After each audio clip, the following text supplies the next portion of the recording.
This episode is brought to you by Roundtable Group, the experts on experts. We've been connecting attorneys with experts for over 25 years. Find out more at roundtablegroup.com. Welcome to Discussions at the Roundtable. I'm your host, Noah Ballmer, and today I'm excited to welcome Michael LeRoy to the show. Now, Mr. LeRoy is the president of Crown Capital Advisors, LLC, an investment banking and financial consulting firm. His specialties include, but are not limited to, corporate governance, damage calculations, mergers and acquisitions, and a lot more. Mr. LeRoy holds an MBA in finance from the University of Southern California. Mr. LeRoy, thank you so much for joining me here today at the Roundtable. Well, thank you for having me. Of course, let's jump into it. You have decades of experience in finance, including a 20-year tenure as a partner at Price Waterhouse. How did you become involved in expert witnessing? Well, that's kind of I won't make it a long story. No, I'll make it a short story. While I was at Price Waterhouse was really the first big accounting firm to start doing litigation support for law firms. And they got into it to begin with all the IBM antitrust litigation, and IBM was our largest client at the time, Price Waterhouse. And then all the other firms followed up. And prior to that, lawyers didn't really know how to use accountants as experts back in those days. They would use the first-year associates or interns to come in and try and figure stuff out. And of course, they were totally clueless, having never had a business class or any accounting or anything. So it was kind of a mess for them. So they were absolutely excited about getting people who had some business and accounting background to help them out and to sort through documents and to stand back and look at the case and see where they should dive in and where they should just forget it and go away. So it made them much more efficient. Well, we got very, very busy as a firm. And so occasionally I would be asked to step in and help on some of the litigation support projects that Price Waterhouse was working on. And I found it very fascinating. I found it kind of fun and different from doing normal consulting work that I did with the firm and normal audit work. And I really enjoyed doing it because you could also be a little bit more creative than you could in other aspects of an large international accounting firm.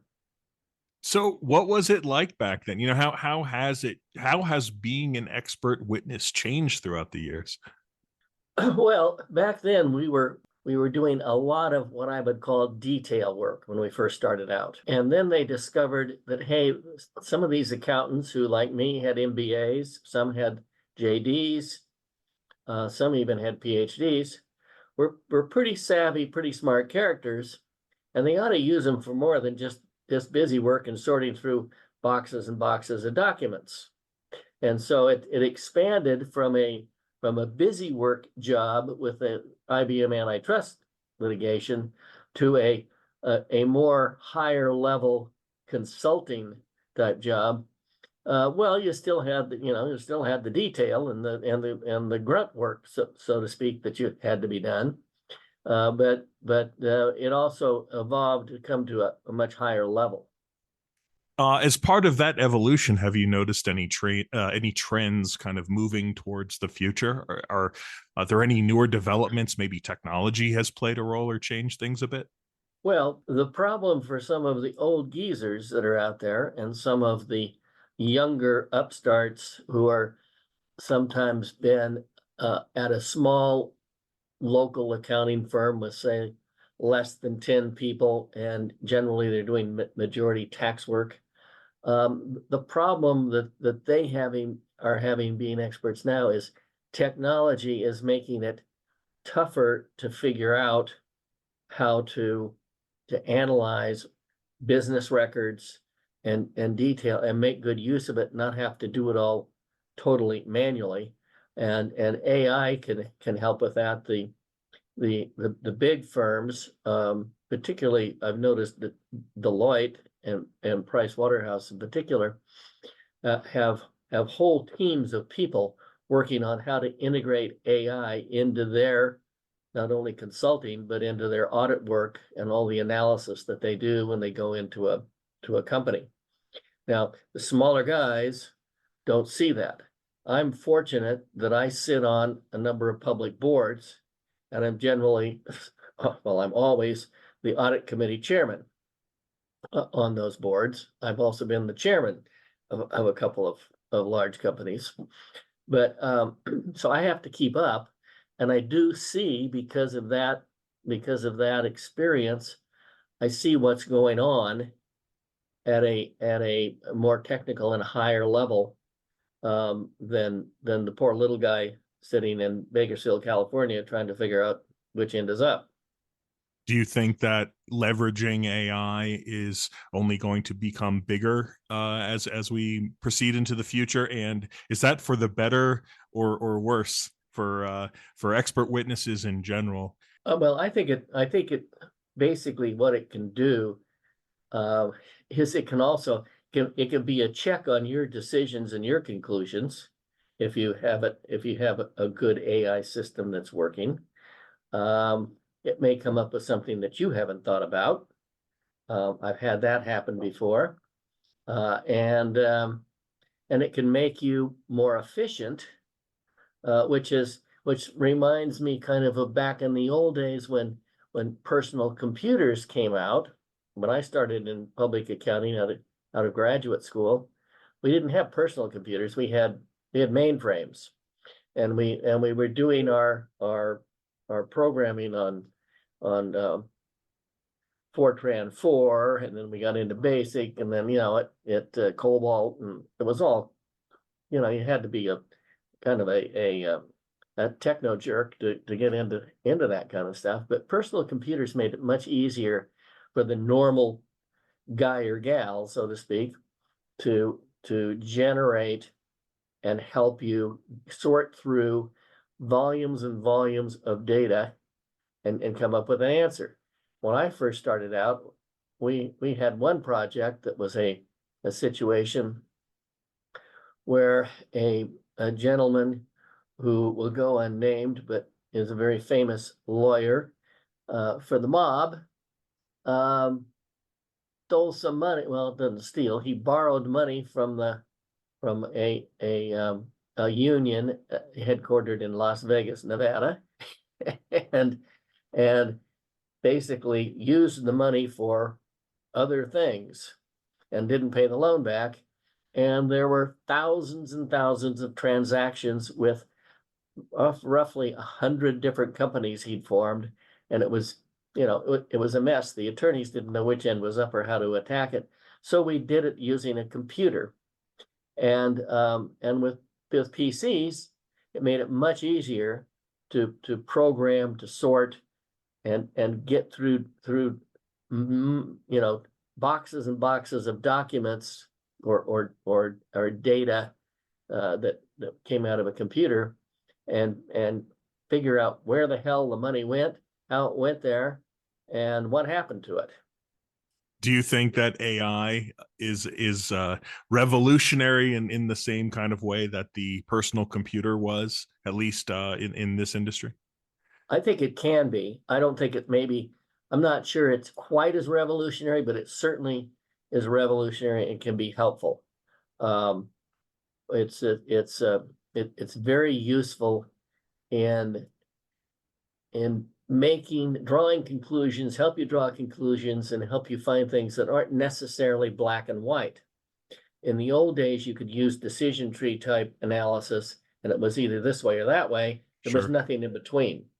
With AI, it's kind of like the fuzzy logic you have in your car that runs your car seats, and has a memory to tell you where your seat should be when you get in and out, that kind of stuff. That's simple stuff, but it's that's the fuzzy logic, and that's what AI brings to the table that your old decision tree, yes or no, black or white, doesn't bring.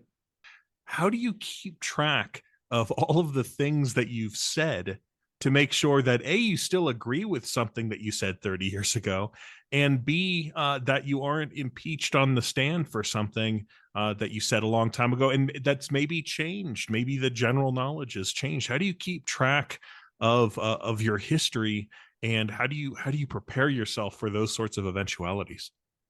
Well, here again, I think because of my diverse caseload that I carry, if you wanted to go back to a opinion or some testimony that I did 20 years ago, you'd be hard to find the same case or the same problem in a case you're looking at today. They are Sure. all so different. Like I said, there's very few things that are cookie cutter. Now I know that they're physicians, because I see physicians reports, and I see sometimes construction engineering reports. A lot of times those are pretty cookie cutter. But on the whole, if you're a financial expert like I am, mostly in the financial area, which is a pretty broad area, of course, from soup to nuts, there's not a lot of cookie cutter going on. One interesting thing that I noticed is that you have worked across a wide variety of venues, including before the SEC, district courts, at least half a dozen state courts. Are there important differences that expert witnesses should be prepared for when taking an engagement in an unfamiliar venue? Absolutely. My experience is that let's start with not even going to deal with courts, but dealing with arbitrators, for example. You have individual small arbitrators, and you don't know what you're going to get a lot of times. It's from soup to nuts. You can have really good ones that are sharp as a tack, and you can have some that are as dull as a hoe. And so you have to be prepared to deal with that kind of a person and modify kind of what you're going to say. Your report's already been written. That's done. You can't change that.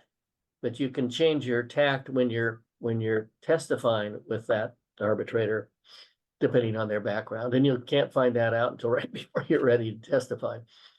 When you go to court, I find, at least in the state of California, where I do state court, and I found it too in other states like North Carolina and Tennessee and Nevada, Arizona. The state court judges are, it's like the 80-20 rule and everything else. There's 20% of the judges who are really sharp and really good, and the other 80% are just okay. Well, there also may be another 20% at the bottom that's pretty awful. And here again, you got to be ready for surprises, and you got to be ready to deal with the type of judge it is they are, and he or she could be very much a nose to the grindstone, hard-nosed kind of person, or they could be kind of wishy-washy and whatever. So you have to judge your testimony and how you're going to interact with not only the lawyers, but the judge, because the judge is listening to everything, and adjust yourself accordingly. I find, though, that federal judges are kind of the best. They're kind of the top of the rung, cream of the crop. They're all sharp. I have not run into one that isn't. They're all very busy. They're all overworked. So they try and be very efficient, get things done, and I like that. Dealing with the SEC is a whole different ball of wax. When you're dealing with the SEC, if you go to trial, you're dealing with federal judges, which is good. But when you're dealing with the SEC attorneys, most of those guys and gals are full-time, career attorneys, and accountants in some cases, for the SEC. And here again, it's a hodgepodge. Are there any preparation strategies, any specific things that you can do to prepare yourself for whatever type of arbitrator or judge that you might get? Or are there things that your attorney can be doing to better prepare expert witnesses for their venue? You generally have a little bit of lead time to figure out who you're appearing before, and who your expert report has gone to. And you try and find out as much as you can about that person. And And depending on what you conclude, in a lot of cases, I find that visual aids can help a lot, particularly in complicated business cases like antitrust, deals gone bad, situations where a company gave out rights and warrants to people before they went public, and then everybody's trying to figure out what that all means and what the value is. And somebody left 2 days before it went public. They want their money too, and it gets very complicated. And here again, most lawyers and judges haven't been, educated in that area. So you dumb your stuff down to try and make it very, very simple. And I'll use very simple explanations using simple little numbers like 1, 2, 3, 4, rather than millions and billions, to try and explain how it works, and use diagrams and big charts, because a lot of people are, in fact, I think most people are better with visual than they are with listening.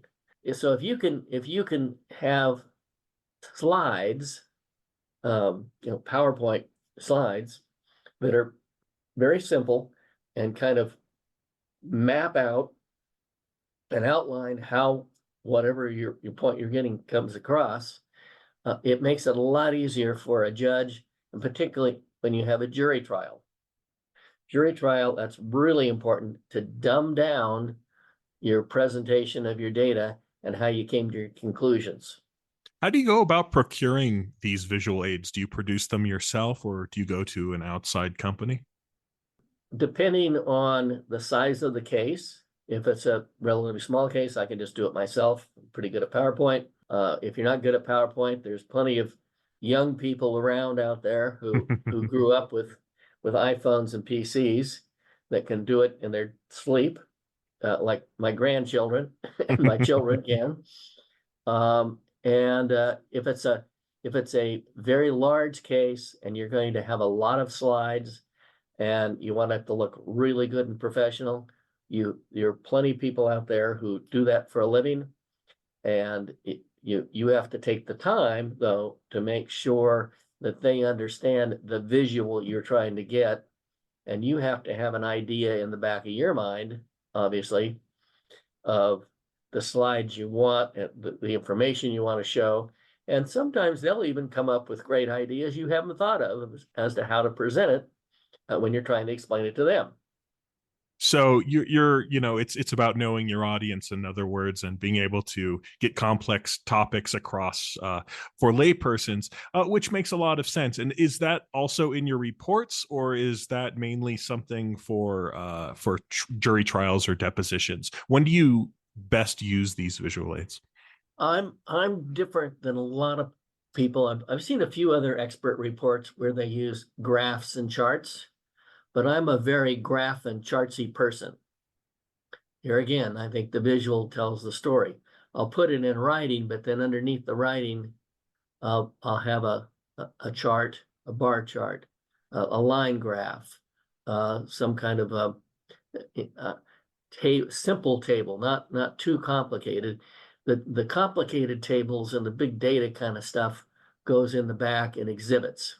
Sure. But even with judges and with lawyers on the other side of the fence, a lot of times they won't really get through all of that and won't focus on it and won't totally understand it. So you've got to have a first couple of pages that really gets it said in simple terms with maybe a couple of simple graphs, and then you can go into more detail in the body of your report.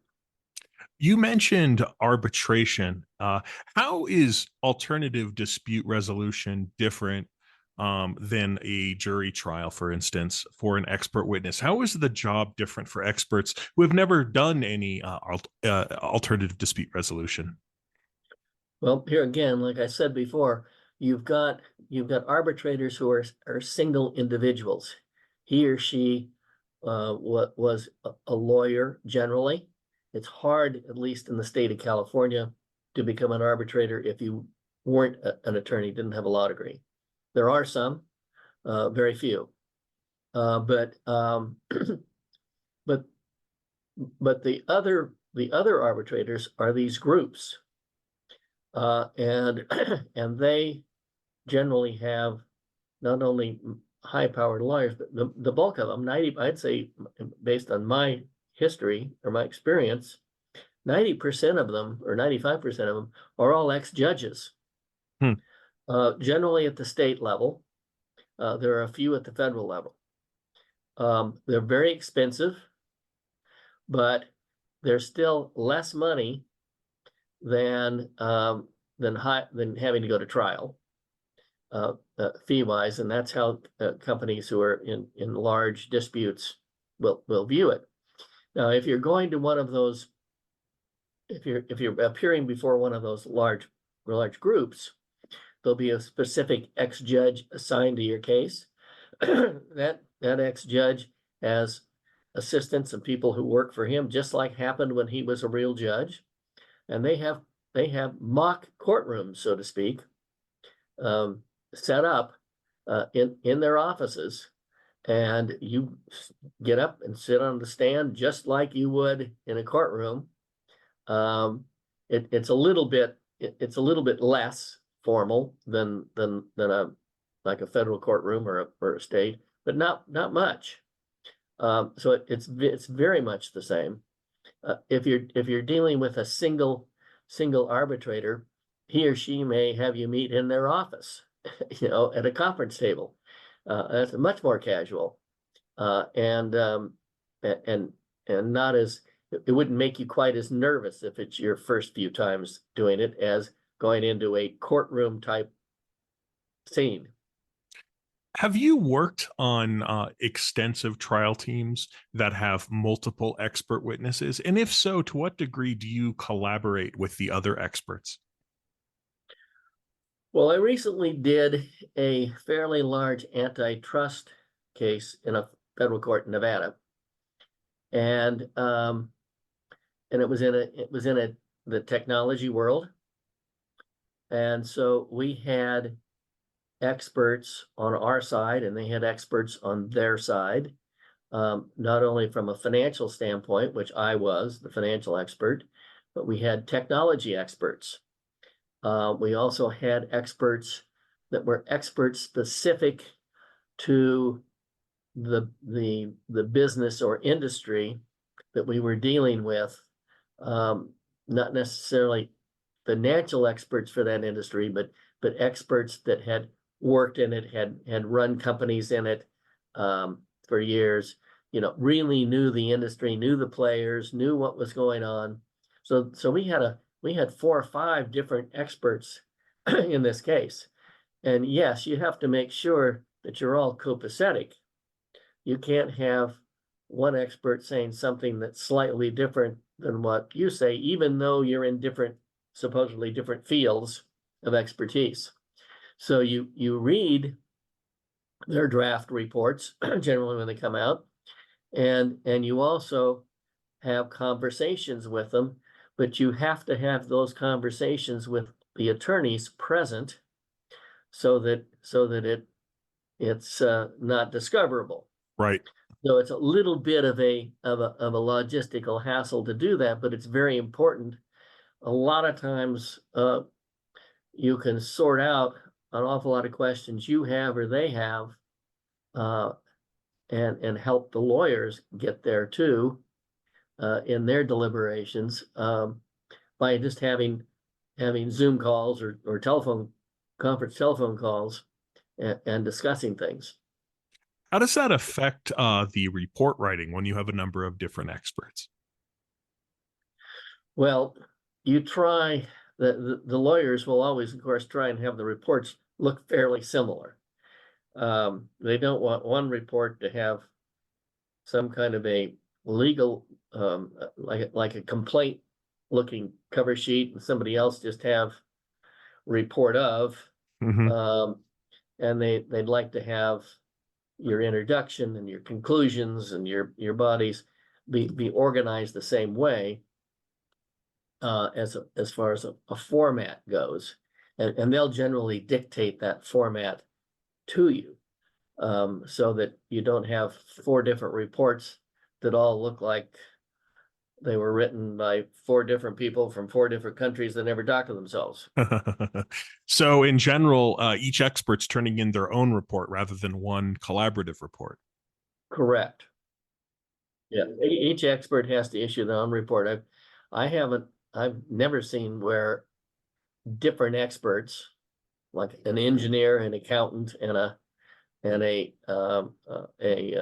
let's say a intellectual property lawyer, all write reports. They wouldn't write them all together. You can't sit down in a room and do something like that together. And that's the generally the case has pieces, and there are certain points that the lawyers are trying to make, and they want to keep those separated and not all ground up together like hamburger. Do you have any stories about cases, and obviously you don't have to give any specifics, that changed fundamentally or informed in some way that you go about being an expert witness, either good or bad? Well, let's see. I have one that I recollect that kind of changed in the middle of it.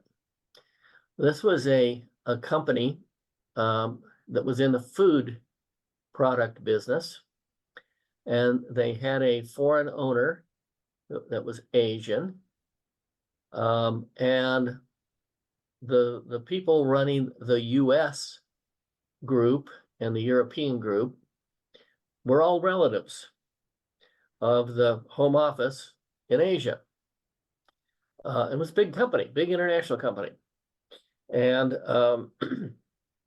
they distribute their projects. Their biggest geographic areas of distribution were the U.S. #1, Europe #2, and then just everywhere else in the world. The U.S. company, for some reason, their expenses seemed too high. Their profits weren't as good as the home office thought it should be. They were kind of suspicious of the management and how well they were, how dedicated, how well they were doing. And so I was sent in as kind of a consultant rather than specifically looking for something from a purely litigation standpoint to find out what in the heck was going on. And in the process of that, getting to know the business, how it sold and distributed, who it sold and distributed to, all the logistics of getting the product shipped over from Asia, and sales and marketing, all the aspects of the business. I was looking through some of their detailed records, and I all of a sudden, and I've been working on it for months, and kind of getting towards the end of my work, and I discovered a couple of very large, unusual transactions. An investment made in a company in I think it was Hong Kong or Singapore, and a consulting company. And I thought, well, what does this have to do with this business? And so I looked into it a little bit more, and I flagged it for the lawyers, and it turned out that it was a kind of a scam. It was fraudulent. They were sucking money out of the company and putting it into this company and laundering it over in Singapore and Hong Kong. Wow. And of course, that was not in it. We got a thing called the Foreign Corrupt Practices Act, which of course they were nailed on that one. And all of a sudden, everything changed. The floodgates opened up. They confessed all the other stuff they had been doing, and all left town. And that was one of the more surprising things that happened. I had another case that started after the financial crisis, which is in 2008 to 2010. And all the work there was a lot of work to do because a lot of savings and loans and banks went BK. And there was a lot of stuff going on with the the purchase and sale and packaging of loans and mortgages. And so that fallout came in the in 2012, say the 2015 period is when all the lawsuits started getting filed. And so we started working on one case. It was a very large bank, and had a number of different divisions, of course, like all large banks do. And in the meantime, it went bankrupt while we were in the middle of it. But it went from a looking to see what they did and why they were failing and why they were losing money, to looking at corporate governance aspects of what management was doing as far as stock options, bonuses upon bonuses, perks and things like that, to the board of that, to even a third part of it, almost a third different case on the governance or lack of governance by the board of directors. It was like 3 different cases all wound up into one, which was fun for an expert because it was big, it kept going, and he kept finding stuff, and it made it kind of fun. Sure, absolutely. Wow. Thanks for the stories. Before we wrap up, do you have any last advice for expert witnesses, and in particular newer expert witnesses? Well, one of the things that I see when I'm up against other experts is you have to be, it's pretty easy for a smart person to sit down and analyze and write a report. And that's important. And that's the analysis is the key. The numbers are the numbers, same old thing. However, when you're in a deposition and being deposed, or when you're in court having to testify, that's important that you do a good job. It's important that you be prepared. It's important that you know how to answer the questions and not ramble on and get into other areas. And I was fortunate because I was trained by a very large New York law firm in my very first big case on how to take a deposition, how to testify. But sometimes lawyers are so busy, they don't have time to spend much time with an expert telling them what they want and what they expect.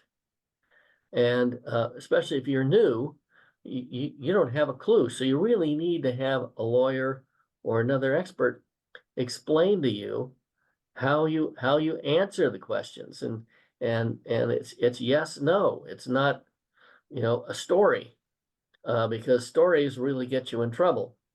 The only time you want to tell a story is when you and your attorney on your side have said, if he asks you this particular question and opens up the floodgates, you tell him all this stuff. So it's imperative that you work with the lawyer before you do your deposition, and especially before you testify in trial, and make sure that he knows how you're going to answer the question, and she has instructed you on how she wants questions answered. Sage advice. Thank you so much, Mr. LeRoy, for joining me here today at the Roundtable. Thank you. Thank you for having me. And thank you to our listeners for joining me for another episode of Discussions at the Roundtable. Cheers. Thank you for listening to our podcast, Discussions at Roundtable. Our show notes are available on our website, roundtablegroup.com. Subscribe today on Apple Podcasts or your favorite listening apps.